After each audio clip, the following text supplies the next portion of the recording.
Le but de ce projet à la base, c'était en fait d'allier la rentabilité économique et la préservation de l'environnement. En fait, il fallait que l'activité de la ferme nous permette de vivre. C'est pour ça qu'on cultive des pommes de terre, on élève des agneaux, enfin on élève des moutons, dont les agneaux partent à la boucherie. On a aussi une partie récolte d'algues, donc qui nous permettent plus l'accueil en chambre d'hôte, qui nous permettent d'avoir un équilibre économique.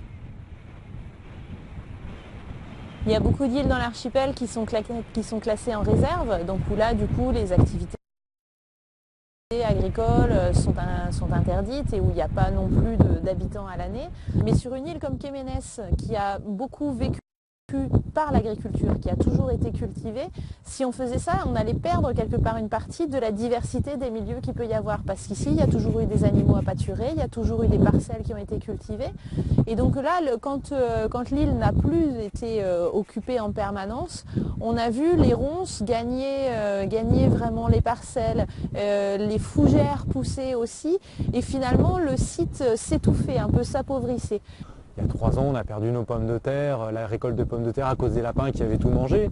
Mais comme on n'avait pas mis tous nos œufs dans le même panier, il y avait les algues, il y avait les moutons, il y avait la chambre d'hôte. Donc finalement, on fait le dos rond et voilà, et le mauvais temps passe. Comme l'hiver, quand il y a du mauvais temps, voilà, on baisse la tête, on reste au chaud au coin de la cheminée, on attend que ça passe et puis on attend les jours meilleurs.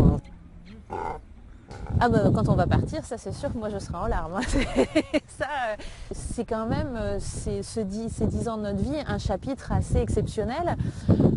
Après, on a décidé de s'en aller aussi parce qu'on a envie de passer à autre chose, parce qu'on a d'autres projets qu'on a envie de mettre en place, parce qu'on croit à la culture d'algues, parce qu'on a envie de se lancer dans d'autres domaines. Donc, c'est un pincement au cœur parce qu'on sait que du coup, c'est quand même un gros chapitre de notre vie qui se termine, mais c'est pas triste.